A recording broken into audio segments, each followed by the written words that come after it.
because I want anyone that has lost a child or a loved one to be able to open up and start to communicate with their loved ones also. So that day of the celebration of life, I was like, oh my gosh, he is so powerful. He's coming through to Chantry and she's like sending me this message. It was so great. It's just amazing how when we open our eyes to the spiritual world and all that is divine, it's all perfectly orchestrated, divinely orchestrated, whether we want to accept that or not. Hello, everybody. In this episode, we talk to my beautiful soul sister, Caryn, about her new book called The Unimaginable Gift of Losing a Child.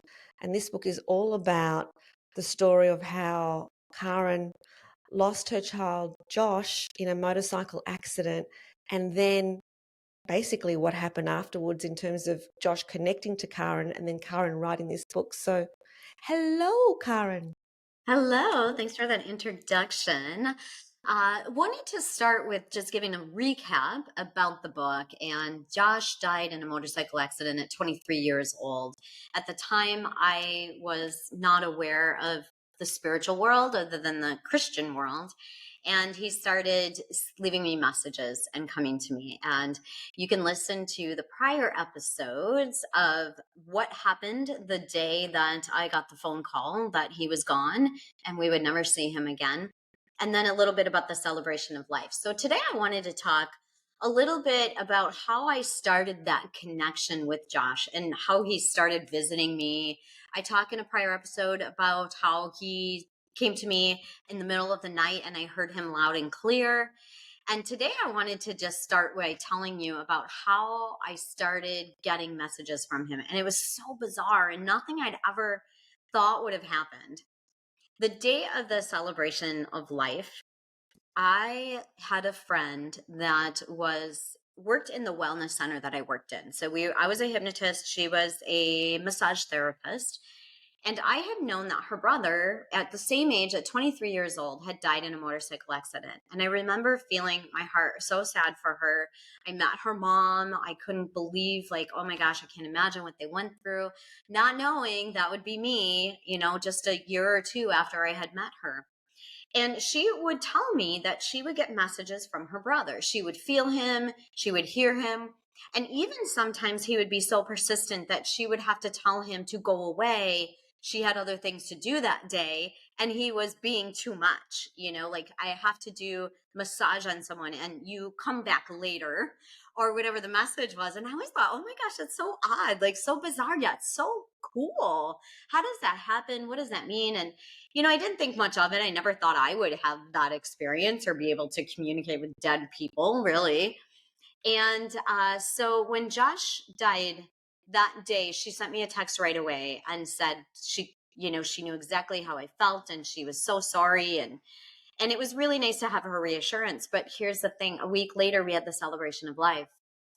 And right before, as we were getting ready to go, she sent me a text. And it was the craziest thing. And the text said, I'm sorry to be texting you right now, but Josh needs his brother to know that he is by their side, especially today. And the text was almost as if, it came from Josh. It was so crazy. And then she said that breaking down isn't a sign of weakness, only if you stay down in defeat and let it overcome you. He was a wrestler. It shows strength and courage that when you get back up and defeat your opponents at all odds, the true champion is defined by courage, strength, integrity, skill, and heart. When they are in a tough spot, he wants them to help guide them out. Tag team. And I read that message. I was like, that is the craziest. Like, that is exactly the communication of a wrestler that Josh would say. And I showed the boys and they were like, oh, that's cool. But they thought it was a little corny and cuckoo. And that was my first experience of Josh being relentless about coming through other people that were open to hearing from him so that they could give messages to me. What I learned later on is that when we're in a space of sadness and grief, they have trouble communicating with us because we are in a low vibration, a sad place, and they are in this high, beautiful, wonderful place. And it's hard for them to communicate with us. And so I wasn't getting messages from him, but he was so relentless. He was coming through other people. So, Yeah. yeah. And so, I've heard that also, that it's very difficult for them to come through when we're grieving because we're in such a low vibrational state that they can't get through. And so, of course, they're looking all around you and looking for who's going to speak to you that is open. And straight away he connected to your colleague who gave you that beautiful message. And so how did you then get yourself into a state so that you can personally receive the messages yourself, Karen? Well, so that was a little process. And I share that in the book because I want anyone that has lost a child or a loved one to be able to open up and start to communicate with their loved ones also. So that day of the celebration of life, I was like, oh my gosh, he's so powerful. He's coming through to Chantry and she's like sending me this message. It was so great. So we were at the celebration of life and COVID had just started. And so we had it outside at the festival grounds in our local town that we had been on the board forever. And the festival wasn't running that year because of COVID. It had been shut down. And so we couldn't have the celebration of life inside a building with more than 25 people because we were in lockdown. So we decided to have it outside on the bleachers at this festival ground, which we had been so involved in. And Josh himself loved this festival. When he was a child, he'd work in the information booth and it was so cool. So we had it on the bleachers with a stage and over 800 people showed up, which was amazing. It was the most beautiful day. And just as his brother, or no, it was actually coming to the hour. So there was always this big joke that Josh, we would go to church and after the hour he'd be like, okay, walk outside, I'm done, I can only do an hour, and he would leave. It was like, what, you can't just leave in the middle of church. But that was his personality. He was like, I'm done, it's been an hour, not doing it. And so at the hour mark, his brothers stood up to talk. A huge wind came and blew all of the flowers over. And I was like, no way. So after the brothers talked, Kevin and I stood up, his dad and I stood up to talk. And I made a joke and said, that was Josh's sign. Like, we're done. It's been an hour. I'm done. I'm done here. You guys all get to go. And so I started noticing these signs that he sent, just being open to how ironic is it? There are no coincidences, right? That at the hour mark, this massive wind came. So that was pretty Incredible. cool. Awesome. And then I had people like a really good friend of mine that I had met in my leadership team. When I first met her, I thought she was cuckoo and woo woo. And I was like, she's so out there. I don't get her. That stuff doesn't resonate with me. The woo woo, the cards, the spirit, the ETs, the whatever, like that's all out of my wheelhouse. And so we then became friends through this program. And she called me about a week after Josh had passed away, just shortly after the celebration of life. And she said, I can help you connect to Josh if you'd like. And I said, okay, I'm open to anything. And so she led me through what now I lead people through in my clinic, in my office, where I help people to connect with loved ones on the other side. And it's really a meditation where you drop into your heart center, and it's beautiful in there and safe and wonderful. And she helped me find the back door where Josh was on the other side, and I could connect with him and hug him and reach out to him. And it was crazy emotional. But she Mm. also told me I could use it anytime on my own, and that it was something that anytime I wanted, is all I had to do is say his name and he would be on that other side waiting for me. And that was really hard for a while, but I started practicing it and I started to learn what it felt like to be in his presence as a spirit. And so that was really beautiful. And then she has a lot, like she's kind of a psychic, so she actually told me what my next relationship would look like and what he would look like. And at the time I was like, no way, I just got separated, like we're still working through this.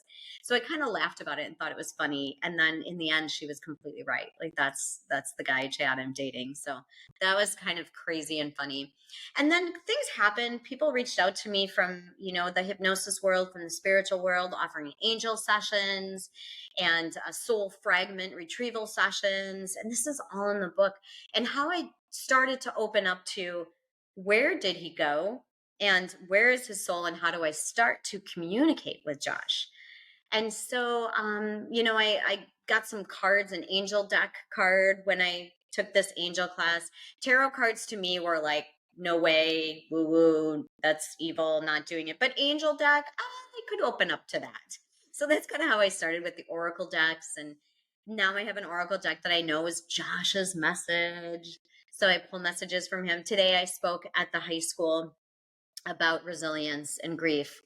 And I pulled a card that morning from Josh's deck saying, what do I talk to these kids about? Like, how do I make the most impact on the kids that are there?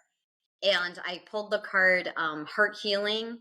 And the other one was, I'm forgetting exactly what it was, but it was something about resilience and letting something go. So I was like, oh, thank you for the message. Like, I get those messages now. Mm. So there was that, and then there was a colleague that I ran into at one of the conferences, and I was listening to her recording, and she started talking about how we have exit points in our life, and we choose when we want to go.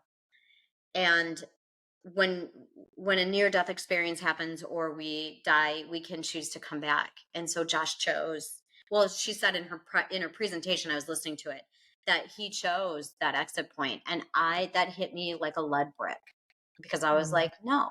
He was 23, he was happy, he had just bought a house he was fixing up, he had just redone his wood floors, he was in love.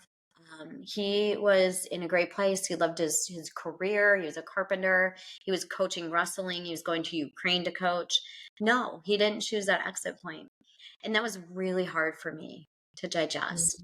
Mm. It took me a few days. And then after I thought about it, I realized that he lived in 23 years more than I lived in my 50 years of life. And maybe he did choose that, not consciously, but his soul. Absolutely. That's what I was going to say. It's not his human that chose. It's not the human Josh that chose that exit point. He didn't consciously choose it, but his soul chose it. Yeah. Yeah. And that took me a bit. And then shortly after that, Petra, who did this presentation, had posted something on Facebook. I never saw her post, but I randomly saw one of her posts. And I don't remember why, but I commented on it. And she immediately reached out to me and said, oh my gosh, I know your son died.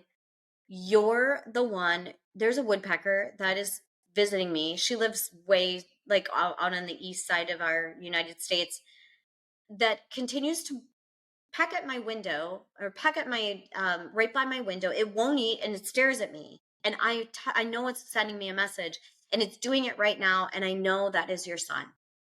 And we developed this relationship where she pulled cards for me and would give me messages from Josh. So that started, and I love hearing from him. I love hearing his name.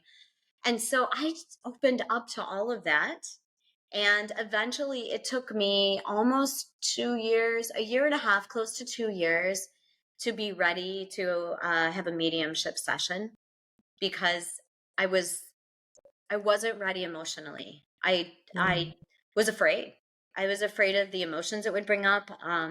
I wasn't sure I could handle it. I shut my heart down for a while, and so being that open and vulnerable to having messages come through someone else for an entire hour from Josh, I wasn't ready. And so I knew when I was ready I would.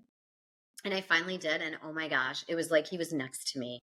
And that conversation is in my book, and it was beautiful. He told me to give sunflowers to his girlfriend, and that was her favorite flower. Now, how would a medium know that, right? Of I started course. to open up signs and got the book Signs, and looked for signs. I realized there's no coincidences. And then he started visiting people. Like, mediums would call me and say, I want a hypnosis session with you. And I'd say, oh, interesting. And then they'd say, your son is here with me. And then he reached out to Chad, who I'm dating now, and said, he was coming to him in dreams. So he was relentless, Mm. relentless. And he was a relentless person. That's why he was a international wrestling champion, because he was relentless. And so the story is about how I started developing that relationship with him, and all these coincidences that aren't really coincidences. And it's really kind of fun to see how our relationship developed to where it is now. Yeah, that's so beautiful. The whole time you were speaking, Karen, I just had so many goosebumps. And, how comforting to know that Josh is here and that you still have a relationship with Josh that's very, very powerful. And that he was the co-author, he is the co-author of the book that you have written. So, how absolutely incredible and magical. Was there ever a time when he came in unexpectedly? Um, So you you know didn't what? call him, he just came in? Right? Yeah. So I used to worry about that. Like in the beginning, I was like, okay, if he's around all the time, does he like watch everything I do? You know, like those weird questions, right? He's my son. And what I realized is they don't really care, right? In spirit, like they don't care what you're doing. They're not into that, into your life, right? Um, Yeah. he does come in unexpectedly. I can feel his energy now. And so that took me, I would say, just the last 6 months or so. And so he's been, it next month will be 4 years since his accident. And so it probably took me over 3 years to be able to really know and feel when he's around. But what I learned is when I'm thinking about him, he's there. So I just have to Mm. say his name or think his name, and he's there. And it's that simple. And then trusting. So there are things where I'm a little shocked that I'll just sit down for a minute and I'm thinking about other things and I can feel him like sitting there, or I just know he's there. I'm trying to think, like, there's a few times where um, you know, he'll, he'll give me messages like meet me somewhere, or, um, his sign is the eagle. Those surprise me. I'd never seen eagles on our lake before that I live on. And now, every now and then, there's an eagle that will fly directly above me, above the house. One time I had like this big fish on it in its claws. And I know that that's his dropping in sign. So, Karen, previously you mentioned that you had conversations with angels. Tell us about these conversations. All right. So the conversations with angels started because a past high school friend, Josh, being relentless, had reached out to him and said, reach out to my mom. And he said he ignored it because how do you reach out to someone that you haven't seen in 25 years and say, oh, your son's coming to me in dreams. And now he's coming to me on the way to work and being relentless and leaving messages for me. And he was studying mediumship at the time. And so Josh probably knew that's how he could get to me. And he actually told him to play a certain song on the radio, which was a French song, and we had gone to France together. And so he said, do you want to know about your son? I don't know how religious you are. And I was like, of course I do. I want to know anything about my son. And so we talked on the phone, and he said, did he know we went to France together? I said, no. And so he said, well, he told me to put on Moulin Rouge. And I was like, oh my gosh. He said, that's when I knew I had to reach out. And he said, I was a little worried about what you'd say, but I just thought, what the heck? He's being relentless. Moulin Rouge is my favorite soundtrack from a movie. And not only was Yeah. it a French song, I love it. So, I love it do you? too. Oh my gosh, see, soul sister. So I love. So it was the Moulin Rouge song. And we started talking after that. And Josh would send him songs, and I just thought, wow, that is crazy. So I remember having a conversation with him when we first talked, and I said, I don't even know, what does it mean to get messages? How do you know it's him? I mean, all of these questions that we all have, right? So he would say, it's just trust and you learn, and I'm like, okay. Well, we had been talking and we were friends for a while, and he was attending these what we called conversations with angels, which happened to be an angel channeler. She would channel angels, archangels, and she would have these weekly sessions. And in one of these weekly sessions, he asked if he had had a past life with Josh and a past life with me. And he was told, this is all in the book, like word for word, so you can see a lot of it, but he was told that we had had past lives and that he and Josh had a past life, and they were thick as thieves, and they were picking their brides, and this time he wants to help him pick his bride and to lead with his heart. So he tells me this, and we're friends because I had just gotten divorced. This was about a year and a half after Josh had died. And I was like not into ever having a relationship again at the time. And I was a little taken aback. And then I opened up to him. I was like, oh, that's so interesting. I want to attend. And so he invited me to attend one of these conversations with angels. And I loved it because I was able to ask some questions about past lives, about Josh and I. And what I learned in one of the first sessions I attended was that we had had many past lives together. And we had he had always been rough with me and sometimes abusive, and I had told him, because we had contracts, that I loved him enough that I would do lives again and again and again until he learned how to love himself and how to love me. And this time I was his mom. And he learned in this life, in his 23 years, because of the mom that I was, unconditional love and how to love himself and how to be loved and how to love me. And that's when he chose that his mission was done and his contract was complete. And that made a lot of sense to me. And yet I was like, wow, that was profound. And the next morning I woke up, and this was before I ever saw a medium. The next morning I woke up and I was sad and I was angry. And I thought, I don't care if he learned his lesson. Why did he choose that he was done? Like, that makes me like, I'm glad he knew that I loved him and he learned how to love me, because I loved him so much. It just tore my heart apart. But why did he make that decision? And I realized, like, I'll never know that. But it's so beautiful to know that he learned unconditional love for me and for himself. And what better message do you want as a mom about your child, right? So, Wow. yeah. Wow, that's just so beautiful, Karen. It's really, really, really beautiful. And to know, especially, that your son has fulfilled his soul contract and fulfilled his mission. So the reason that he reincarnated on earth has been filled. Like, there's a big tick there. So Mhm. how wonderful to actually know that for him. But of course, at a human level, it doesn't make it any easier because he's still not here, but Yeah, at least you know that. right. So, do you feel that it does make it easier? Like, I just said that without even really qualifying that. Like, do you think Yeah. it does make it easier to know that? It does make it easier. You know what else it makes me know is that I have a soul's mission too. And Josh has been very clear with me through channelers and mediums and messages that I've received that we have a contract to write this book together, and that's what we're doing. And I know so strongly that this book is to help others heal and to learn how to have relationships with their loved ones and to know that there's hope and they're not gone.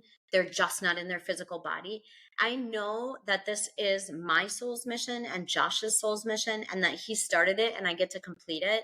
That nothing is going to happen to me. I could stand in front of a bus, because this gets to be out in the world and I get to help others heal and be happy again that have lost children, because I'm part of grief groups. And there are so many miserable people out there that have lost children that have not found hope yet and love and happiness. And it's our contract, it's our mission. And so I am not attached to what happens with this book. It is going to be out there, and I know it's going to be life-changing for thousands of people. And so Of it does course, make me happy that, there is a reason for all of this. of Yeah. course. And I think this is a good time to tell people that if you know someone who's going through grief, please, please connect in with the details of Karen's book and get that book to them. So we're going to have all the links down below. So connect in. You've got a link that you want to tell us about that? Yep. So there'll be a link below to a website that is been created for you to put in your name and email, and I'll keep you updated on when this book is coming out, and keep you updated on some of the stuff that will be, that I'll be sharing with you about the book. So, yeah, go ahead and click the link and send your email, and I'll keep you posted and updated. So, yeah, Awesome. yeah. I just want to take this moment to say, like, a massive thank you to you for having the courage to write this book, because this book is to help others heal. And you're really just being of so much service to the world by getting this book out. And it wouldn't have been easy, because you would have had to revisit a lot of the painful scenes as well as a lot of the happy scenes. That was And hard. so when you revisit painful scenes, you can feel that in your body, and it's like you're going through it again. So thank you for your courage, Mm. your determination, and your relentless action, just like Josh was relentless and is relentless in making sure that you receive the messages, in your ability to just take the action that's needed to get this very important message out there and to help the world heal. So thank you. Thank you for saying that. I appreciate it, because it has been very emotional. It's been 2 years in the making that I've rehashed over journals and notes, and it's a learning process. I mean, I've learned a lot from it, but it's been, rereading autopsies, and we found out almost exactly a year from the day that Josh died, that the man that pulled in front of him was drinking and driving and over the limit. And it was an entire year that we did not know that. And then, because COVID and the court cases were slow, then the whole following year after that, we were dealing with criminal court cases, and he was charged with double homicide. And every time that the court came up in the Zoom sessions, and the state DA would contact us, the wound would be opened again, and the wound would be opened again.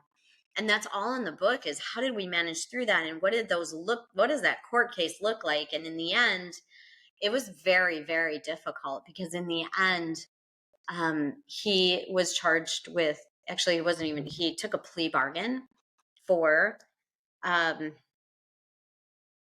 reckless driving and great bodily harm. And I didn't know that they were going to take that plea. And when I read that email, I lost it, because what I had to say about it was reckless driving and great bodily harm. He was drinking and pulled in front of my son, and he died, and great bodily harm. He died. He Mm, died. And yeah. so I had to practice a massive forgiveness. And how did I do that? And I had to we had to write a victim impact statement to the perpetrator and say how we felt. And I just said, I forgive you, John. I forgive you, and I love you. And I'm so sorry this happened. And so that was emotional, so moving through all of that it's been quite a process. I can only imagine that it would be a process. But the thing is that, yeah, you had to learn that massive lesson of forgiveness. And of course, there's no accidents or coincidences that was the plea bargain that was entered so that you could actually work through that. And we know that with the actions of any action that we take at any moment, there's a consequence. And that's not because we don't have a loving God. It's because that's just the way the universe works. Like, whatever action we take, there's a consequence with that. And so this man's soul needs to work through that as well. Yeah. So it's not like he's been let off, because even from a human level, there is so much trauma that when we're the perpetrators, when we're the ones taking the action, Hmm. there's so much trauma that we're holding that Hmm. needs to be released. So well Yes. done for, having that much love in your heart, that not only did you forgive him, but I heard you say the words, "And I love you, John." And that's incredible. And that just is testimony to who you are, my Mm. beautiful soul sister. Beautiful, huge, big, loving heart. Yeah, it took a while. And I'll be honest, I wrote in the book, I'm not gonna say it now, because there's still It's in the book. It's hard for me to get past my throat, but I have a very shameful secret that is in the book, and it helped me be in the space I was in. And so it's very interesting, right? Because we all have shameful secrets. And for me, I realized that everything happens for a reason, and it really did help me to see things in a different perspective. So, yeah, so that's in Beautiful. there. And oh my gosh, so much. Like, it's just amazing how when we open our eyes to the spiritual world and all that is divine, it's all perfectly orchestrated, divinely orchestrated, whether we want to accept that or not. And it really is. So that's pretty cool. And then Josh, we had him cremated. And so I'm in there talking about how I was surprised at how heavy his ashes were. And I learned that the younger the person, the heavier their ashes are. I had no idea. And Mm. so we were going to spread them as a family, and then things went, so busy around the separation and the boys going to college, and we never did. And so I was about to go to Egypt, and this is near the end of the book. I heard him say to me the night before I left, bring my ashes to Egypt. And I talked about this in some prior episodes, and the book kind of ends with the relationship where I developed with him there, and then putting his ashes because he asked me to in the Nile at sunset, and what that looked like. And then he referenced back to some of the conversations with angels and the water being orange, and it was actually orange from the sunset. So Mhm. it's pretty cool how it all ended. And I knew at that point it was time to write the book now. I knew when I got back from Egypt that was going to be the end in the final chapter. And it was the 2 years after he passed away that it was that experience of how did I develop that relationship and how anyone else can too. Beautiful. Thank you so Yeah. much. I just had goosebumps throughout that whole conversation. So thank you. Oh, thank you. Yes. And I'm super excited to get it out. So keep an eye out. And again, if you want to be in the journey and learn about my journey, just go ahead and click the link below and I will give you more. Thank you, Caryn. Thanks for watching. We hope you loved it. And if you did, please like this video and subscribe to the channel And remember, always connect to your truest essence. and choose love. We'll see you next time.